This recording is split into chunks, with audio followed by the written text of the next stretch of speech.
Back for another cut edge change this morning.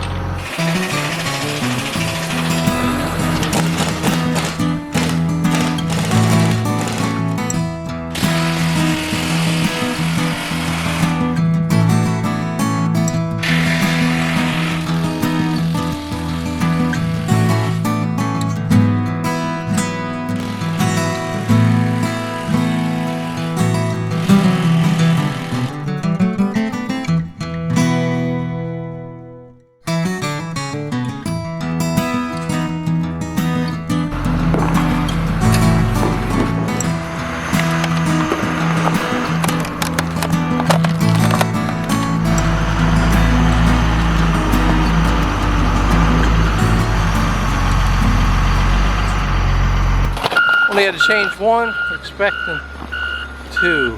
So, nice way to start the day. Beautiful Monday morning.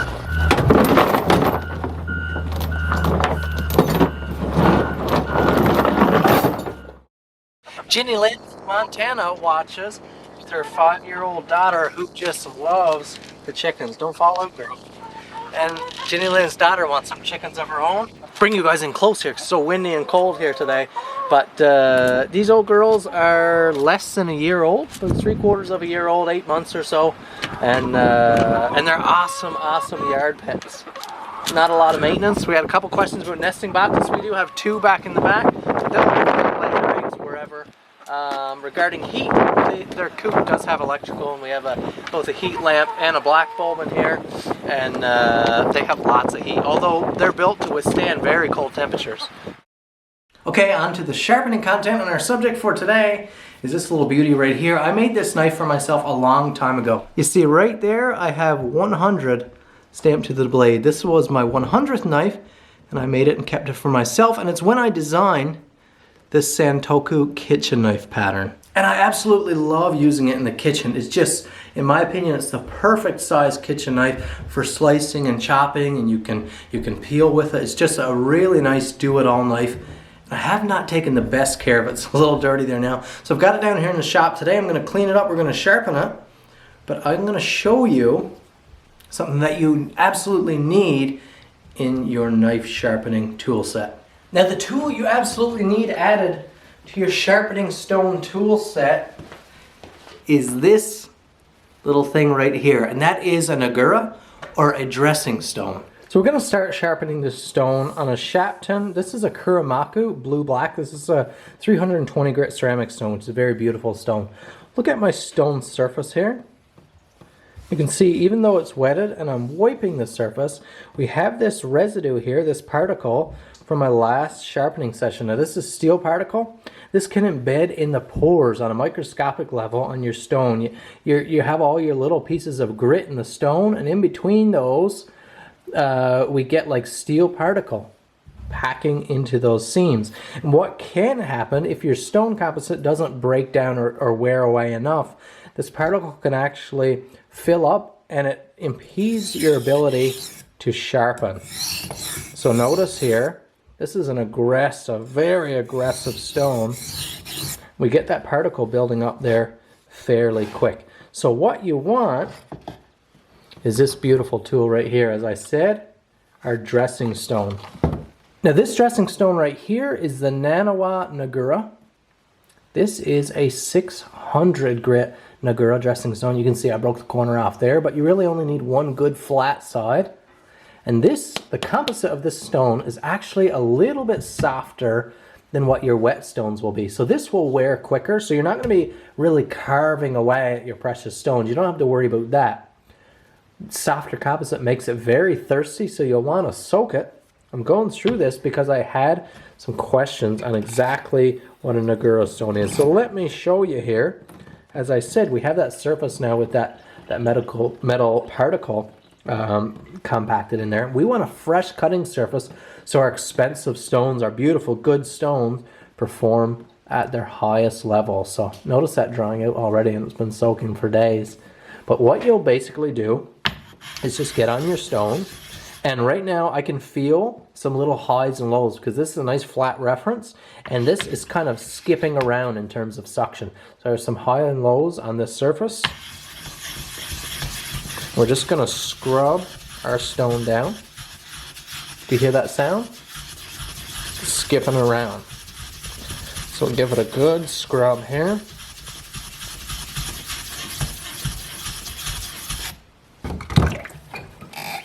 Now we'll give our stone a little rinse. We'll check to see if we have all fresh cutting particle. And you can see we still have a little bit of metal grit right here. It's probably because the stone is dished a little bit right now. For the most part, we have a brand new cutting surface that's going to perform really well. And I actually use my Nagura a lot. So once I'm sharpening like this, I might use my Nagura 2-3 times before I leave this stone. And then once I pick up my next stone, the 1000, we'll use it again to start off. And oh, this is such a good performing stone. But I use my Nagura stone quite a bit. So I'm working this stone pretty hard here. Let's give it a rinse, give it a little scrub, and let's see how our stone surface is looking right now. So we can see it's wearing quite well. We are getting a little bit of buildup, a little bit more buildup in through here, but it's really not bad. So I won't touch my Nagura yet.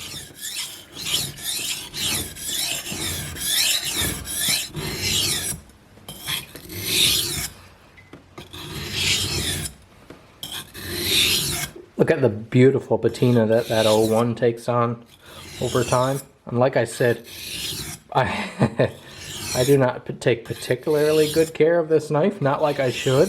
It's kind of my my hard use knife and gets neglected lots of times, and sometimes it sits on the cutting board for a couple hours with moisture, or but it is a joy to use. So now I'm going to finish with this stone now.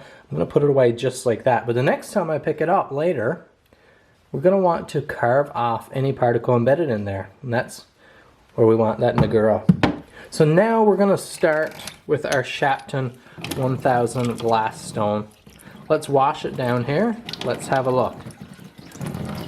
So this stone was clearly put away pretty clean the last time we used it, so I'm not going to bother using the Nagura. It's kind of at your discretion. It's not going to tear up your stones to use it. It's not going to really take away much life on your stones. Very minimal over the life of your stones. It's really not going to make much of a difference, but it sure improves the use of the stone. Again, this is another very high performing stone. 1000 ceramic. Just such a beautiful experience. Now, one thing I do find about these Shapton glass stones, these ceramic stones, is that they do tend to gum up with particle fairly quickly. I'm working this stone pretty hard now just so I can show you.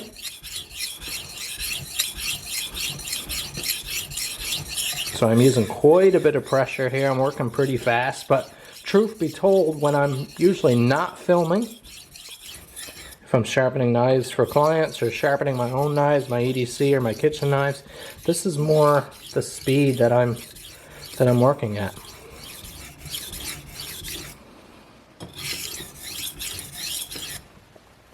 Okay, now look at the amount of mess and residue we have on there. So before I finish up on this stone, I'm going to give it a wash down because I want to finish with a fresh surface. And you can see, although it does clean up pretty good, we have some locations where there is metal particle embedded in the stone. You can see it won't release from the stone. So we're going to get our Nagura here. And these Shapton glass stones respond really well to the Nagura. Just like that. Now when we rinse off, you don't absolutely need to rinse off that Nagura particle, but I usually do because it is a 600 grit particle. I'll rinse the grit off of our knife so we don't get any cross-contamination. Look at that beautiful, beautiful surface. And now we have a stone that's performing as if it were brand new again. And the process will be the same even for this 2000 grit Aotoshi here, which is a beautiful polishing stone. And it actually brings out a lovely paste in this stone. So it carves off the top, but notice the beautiful paste that can be a great thing to utilize for your sharpening process. I'll wash it off. I like to wash it off and just use the fresh stone surface itself, but you definitely can use it for that slurry. But the beautiful thing to know is that I can use that one Nagura even up into this 2000 grit here, and I use it in my very much higher grit stones as well. Even on my my 5000 grit, 6000 grit stone, I'll use that Nagura.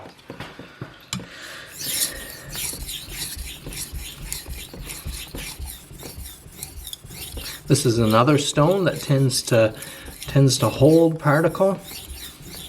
They all do, but some stones, once you've been in the freehand sharpening game a long time, you'll realize the big differences between stones and how some stones really like to hold on to particle, and some stones kind of release them. Their surface wears away pretty quickly and they just don't hang on to particles the same. Let's give the stone a final cleanup before we do our last passes, and we'll have a look at the condition of our stone. It's not bad, but you can see it's holding some particle. Nice little scrub, so our final surface we hone on is beautiful and fresh, and we're truly getting the benefits of this real nice high performing stone here. Because if we pay a lot for our stones, we expect good performance, but unless you have a good tool like a dressing stone to keep that surface fresh and clean, you are not going to be feeling the benefits of your lovely stone investments for a very long time. They're gonna gum up, and you're gonna be disappointed in your results.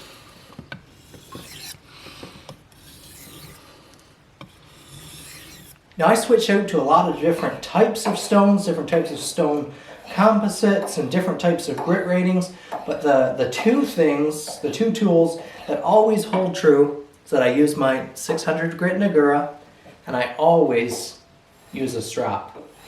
This strap happens to be one of my own. I sell them on my web store along with my handcrafted knives. If you're looking to get anything, you can head over there, and if you're looking for help sharpening your own knives, if you don't want to invest in a whole big tool set, you can go ahead and email me if you'd like to have me sharpen your knives. I'd be happy to do that for you. We have an edge now that can be put back into use for supper this evening in our kitchen. Look at that. You can see that light gleaming off that edge. Look at that. Those couple stones, a few minutes work. And that is it. Ooh, that's nice. That is it for this video. I really appreciate you watching. Make sure you hit that like button, subscribe if it's your first time here. And if you would, share this video. It really helps the channel grow. You know, something that people don't realize, because some people critiqued me on a recent video about the fact that a paper test was not an adequate test for an edge. Maybe it's not an all-inclusive test, but if you have knowledge in sharpening, experience in sharpening, the degree to which a knife cuts paper can really tell you a lot about the edge. And you'll learn this over plenty of years of experience and lots of testing. But a course, like if we had have stopped on that 1000 Shapton, no strapping, the amount of friction felt on your edge and the audible tone to how it cuts through the paper really is different from this, which is our 2000 grit edge and strapping. Just listen to this. That's just effortless. If we look at the edge of paper there, there's no coarse fibers. It's just really something special the way that works. Thanks so much for watching. Ginny, get your daughter some chickens. Thanks. Thank you for watching. We'll see you in the next video.